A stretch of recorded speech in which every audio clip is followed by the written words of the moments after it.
नमस्कार, जय हिंद साथियों, कैसे हैं आप सभी। और मैं रुद्रेश राघव। पूरे भारतवर्ष में से आप किसी भी राज्य से हो, लड़का हो या लड़की, आप सभी के लिए गोल्डन अपॉर्चुनिटी है आरपीएफ रेलवे प्रोटेक्शन फोर्स में। साथियों, रेलवे की जो हमारी पुलिस की ये भर्ती है, सेंट्रल गवर्नमेंट की जॉब होती है। इसमें घंटे के हिसाब से आपको काम करना पड़ता है। 8 घंटे की ड्यूटी होती है, उसके बाद नो टेंशन आप रहते हैं।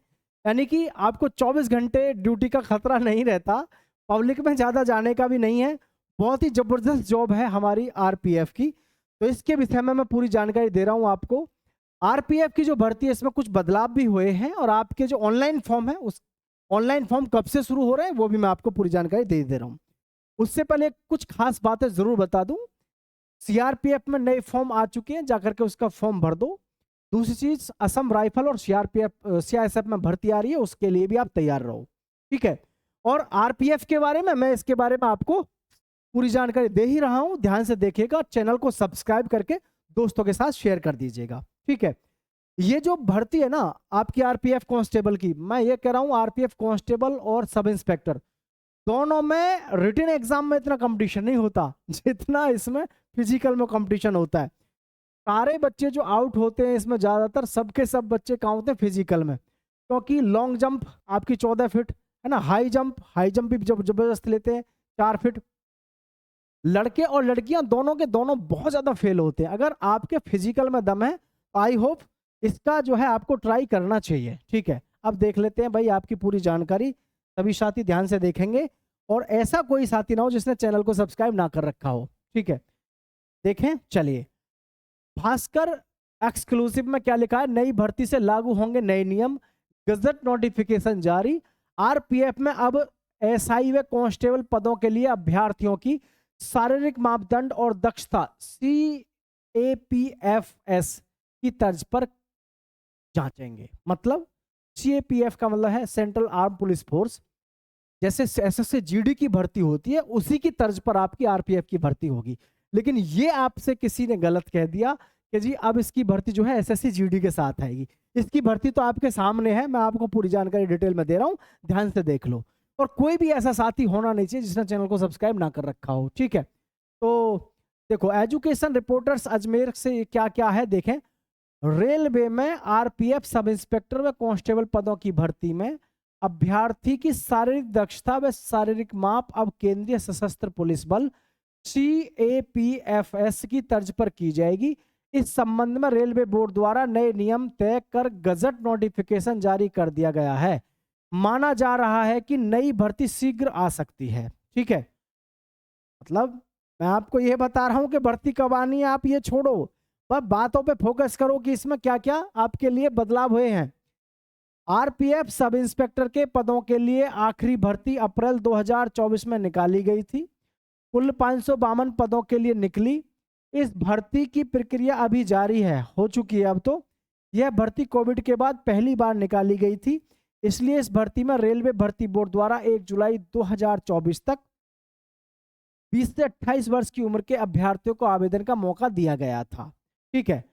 ठीक है जी, लंबे समय के बाद आई, इस वजह से आपको मौका दिया गया था। अब इसमें बदलाव क्या क्या हुए हैं आपको उस चीज को समझना, इसको हम छोड़ देते हैं, सीधा सा इधर आते हैं। देखो, पहले 165 सेंटीमीटर हाइट होती थी, ये तो सबको पता है ना, ये सबको पता है ना। पहले हाइट कितनी होती थी हमारी, 165 सेंटीमीटर हाइट होती थी पहले। 165 सेंटीमीटर हाइट होती थी पहले, 165 सेंटीमीटर ऊंचाई थी, अब 170 सेंटीमीटर तय कर दी गई है। रेलवे बोर्ड द्वारा जारी गजट नोटिफिकेशन में भर्ती के नियम 47, 48, 49 और 51 में कुछ संक्षिप्त बदलाव किए गए हैं। इनके विवरण भी जारी कर दिए गए हैं। वर्तमान में जारी एसआई भर्ती में शारीरिक स्तर मान में ऊंचाई 165 सेंटीमीटर तय की गई थी, अब इसे बढ़ाकर 170 सेंटीमीटर कर दिया गया है ना। अब आपकी जो भर्ती होगी नई, वो कितनी होगी, 170 सेंटीमीटर पे। मुझे पता है बहुत सारे युवाओं को झटका लगा होगा इससे कि भी 165 की बजाय 170 सेंटीमीटर हो गई है। और सबसे बड़ी बात तो ये है, एक यही ऐसी भर्ती थी जिसमें कम हाइट पे हमको मौका मिलता था, है कि नहीं। तो देखिए, अब इसे बढ़ाकर 170 सेंटीमीटर कर दिया गया है। कार्यपालक काडर में बल के नामांकित सदस्य के रूप में भर्ती के लिए न्यूनतम शारीरिक स्तर मान CAPF के लिए भर्ती के शारीरिक स्तर के मान के बराबर होगा, यानी अभ्यर्थी की ऊंचाई 170 सेंटीमीटर, सीना फुलाकर 80 सेंटीमीटर और फुलाकर 85, 80-85 का आपका सीना लिया। बात समझ रहे हैं कि नहीं? भर्ती में बदलाव हुआ है, क्या क्या हुआ है इसके नोटिफिकेशन को आगे हम देख लेंगे एक बार ध्यान से, आपको सारी चीज़ें क्लियर हो जाएंगी और आइडिया भी हो जाएगा। ठीक है, अब देखो इसमें ये क्या दिया हुआ है, अच्छे से देखें आप ध्यान से। और कोई भी ऐसा साथी ना हो जिसने चैनल को सब्सक्राइब ना कर रखा हो, प्रत्येक साथी चैनल को सब्सक्राइब कर लेना। वर्ष 2024 और 25 में 1,20,579 रिक्तियों के लिए भर्ती प्रक्रिया जारी। रेलवे ने पिछले 11 वर्षों में 5.8 लाख नौकरियां प्रदान की। रेल मंत्री अश्विनी वैष्णव 5.08 यानी कि 5,08,000 भर्ती आपको मिली है, बहुत बड़ी बात होती है। रेलवे ने बिना पेपर लीक, बिना किसी कदाचार और परीक्षा की निश्चितता के साथ 59,678 पदों के लिए प्रथम एकल चरण कंप्यूटर आधारित परीक्षा संपन्न की।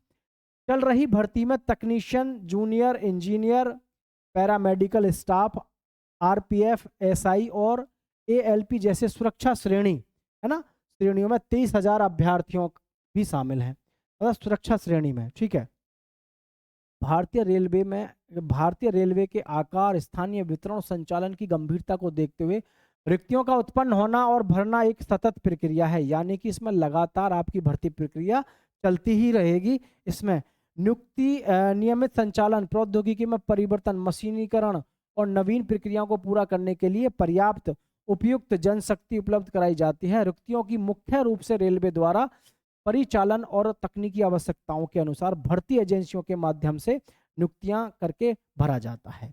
वर्तमान में कैलेंडर 2024-25 के अनुसार भारतीय रेलवे में 1,20,579 रिक्तियों की भर्ती प्रक्रिया प्रदान की जा चुकी है। ठीक है भाई, तो ये इस प्रकार से इन्होंने काफ़ी अच्छे से इसमें समझाया है भर्ती प्रक्रिया को लेकर के। ये हकीकत बात है, रेलवे में जो भर्ती प्रक्रिया होती है वो वास्तव में निष्पक्ष होती है। आपने बहुत जगह सुना होगा कि गड़बड़ हो जाती है, इसमें नहीं होती है। देखो अब यहाँ इन्होंने क्या दिखाया, 18,40,000 अभ्यर्थी और 26 लाख, तो आप देखें 8 और 6 14, 2 और 1 3 और 1 4, तो कम से भी कम 40 लाख अभ्यर्थियों ने इसमें आवेदन किए थे। अपने आप में काफ़ी चैलेंजिंग होता है भाई। ठीक है, अब देखो इसमें आपके RPF भर्ती के लिए इसमें क्या क्या कैसे कैसे दिया हुआ, उसको थोड़ा सा ध्यान से देख लेते हैं। ठीक है,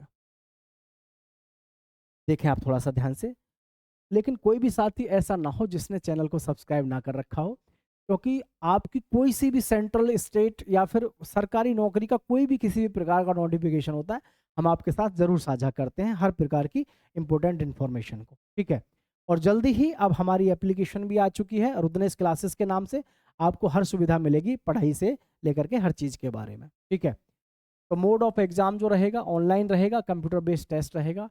types of questions objective type question रहेंगे। टोटल क्वेश्चन आपके 120 रहेंगे, टोटल मार्क्स आपके 120 रहेंगे। एग्जाम जो रहेगा आपका 90 मिनट का रहेगा। नेगेटिव मार्किंग आपकी 1/3 की रहेगी। बात समझ रहे हैं क्या? मतलब अगर आप 3% गलत करते हो तो आपका 1% भी काट दिया जाएगा। नेगेटिव मार्किंग भी इसमें अच्छी देखने को मिलती है। अब रेलवे की जितनी भी हमारी परीक्षाएं हैं उनमें सबसे ज़्यादा मजबूत अगर हम नौकरी की बात करें तो देखो डिफेंस की रहती है, सिक्योरिटी की रहती है, RPF है, रेलवे प्रोटेक्शन फोर्स, तो ज़बरदस्त जॉब है। ठीक है, और सिलेक्शन प्रोसेस जो रहेगा आपका कंप्यूटर बेस्ड टेस्ट रहेगा, PET एंड PFT रहेगा, यानी फिजिकल और आपका कंप्यूटर टेस्ट रहेगा, वही आपको यहाँ पर देखने को मिल जाएगा। ठीक है, सिलेक्शन प्रोसेस में देख रहे हैं ना, कंप्यूटर बेस्ड टेस्ट पहले एग्जाम होगा, फिर आपका फिजिकल होगा और फिर आपका डॉक्यूमेंट वेरिफिकेशन होगा। इस तरीके से सारी चीज़ें आपको यहाँ पर देखने को मिल जाती हैं। ठीक है भाई, चलिए अब ये देखें यहाँ पे इन्होंने क्या दिया हुआ है, इस चीज़ को देखना ज़रूरी है आपके लिए भाई। ये क्या दिया हुआ है, क्योंकि 2024 की भर्ती का रिजल्ट आया है, उसकी ज्वाइनिंग नहीं हुई, अब 2025 की भर्ती आनी है। तो देखो RPF constable 2025, before starting their preparation candidate must check the RPF constable exam pattern. Aspirants must be aware of the number of sections, the duration of the exams and the total number of questions asked in the RPF Constable exam 2025. The exam consists of 120 questions and last for 90 minutes. 120 प्रश्न आपको 90 minute में करने हैं। कितने? 120 प्रश्न आपको 90 minute में करने हैं। ईच क्वेश्चन, प्रत्येक क्वेश्चन 1 नंबर का होगा, लेकिन इसमें 1/3 की नेगेटिव मार्किंग होगी, ठीक है, 2025 के लिए। अब देखो एक चीज समझाऊं आपको, ये जो भर्ती अभी हुई है वो हुई है 2024 की, जिसका रिजल्ट आ चुका है, ज्वाइनिंग बाकी है। 2025 की जो भर्ती है, ये भर्ती ही, इसी भर्ती की हम बात कर रहे हैं। ये जो भर्ती आपके ऑनलाइन फॉर्म शुरू होने वाले हैं, ये किसके हैं? 2025 के ही हैं, ठीक है। आगे देखेंगे, the each wrong answer to learn more about the RPF pattern, तो आपको ये पढ़ना है। इसको मैं आपको यहाँ पर दिखा दे रहा हूँ, इसमें क्या क्या एग्जाम पैटर्न में क्या क्या आपसे पूछा जाएगा, ये सारा इन्होंने यहाँ पर दे रखा है। इसको देखो ध्यान से, ठीक है, इसको ध्यान से देखेंगे आप और हम। ये देखिए, बेसिक अर्थमेटिक मैथ्स के 35 क्वेश्चन तो आएंगे, मैथ्स के। रीजनिंग के आएंगे 35 क्वेश्चन। जनरल अवेयरनेस के आएंगे 50 क्वेश्चन। अकेला जनरल अवेयरनेस एक तरफ दिख रहा है आपको, है ना, 50 क्वेश्चन जनरल अवेयरनेस के आते हैं।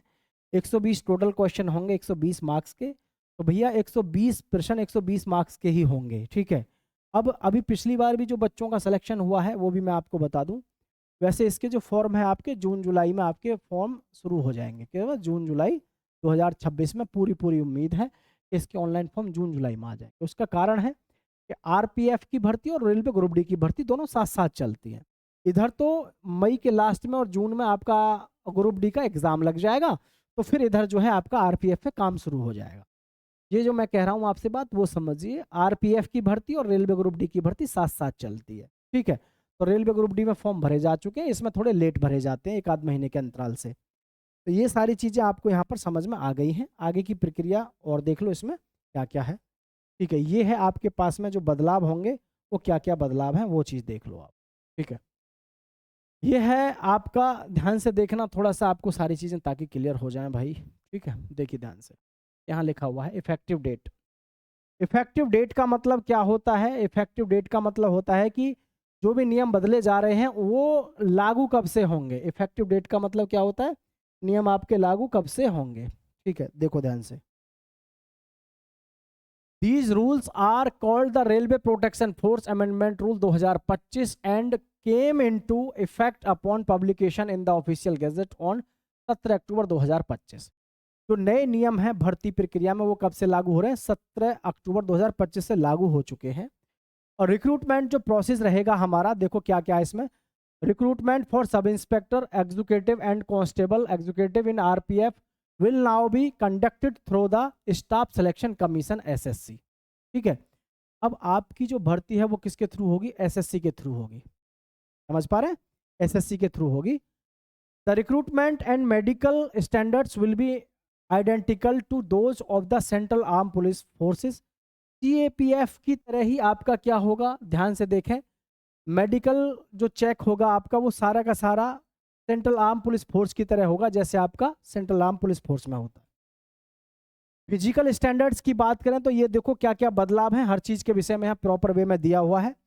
आप कांस्टेबल के लिए 170 सेंटीमीटर हाइट होनी चाहिए, लड़कियों के लिए 157 सेंटीमीटर, 80-85 सेंटीमीटर आपका सीना होना चाहिए। और जी female standard same as CAPF, female के लिए सेम वही पैटर्न रहता है जो आपका सीएपीएफ में फॉलो होता है, ठीक है। चलिए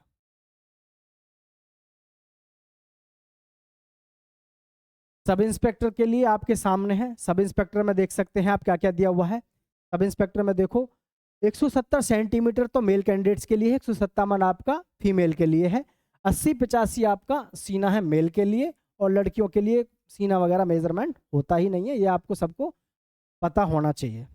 बात समझ पा रहे हैं? चलिए आगे देख लेते हैं। अब आगे है क्वालिफिकेशन की बात कर लेते हैं। क्वालिफिकेशन आपके सभी के सामने है, इसको देखें आप, क्वालिफिकेशन क्या और कैसे इसमें ली जा रही है, क्वालिफिकेशन को देखें सभी, ठीक है। देखें तो ये है क्वालिफिकेशन, देख लीजिए। मेडिकल एग्जामिनेशन क्वालिफिकेशन, कांस्टेबल के लिए आपका 10वीं पास होना जरूरी है, सब इंस्पेक्टर के लिए आपका ग्रेजुएट होना जरूरी है। मेडिकल एग्जामिनेशन की बात करें तो सेम टू सेम वही होगा जो आपका सीएपीएफ में होता है, ठीक है। और कैंडिडेट्स बिलो 20 ईयर्स, 20 साल से जो कम के हैं उनको 2.5 सेंटीमीटर की छूट मिलेगी हाइट में, वो भी लेकिन कब मिलेगी? In case subject to medical officer certification.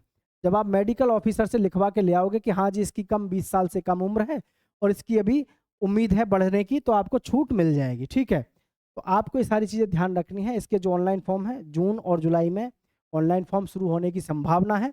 तो जैसे ही फॉर्म आएंगे आपको हम पूरी जानकारी सही समय पर दे देंगे। चैनल को सब्सक्राइब करके दोस्तों के साथ शेयर कर देना। जय हिंद, जय भारत साथियों।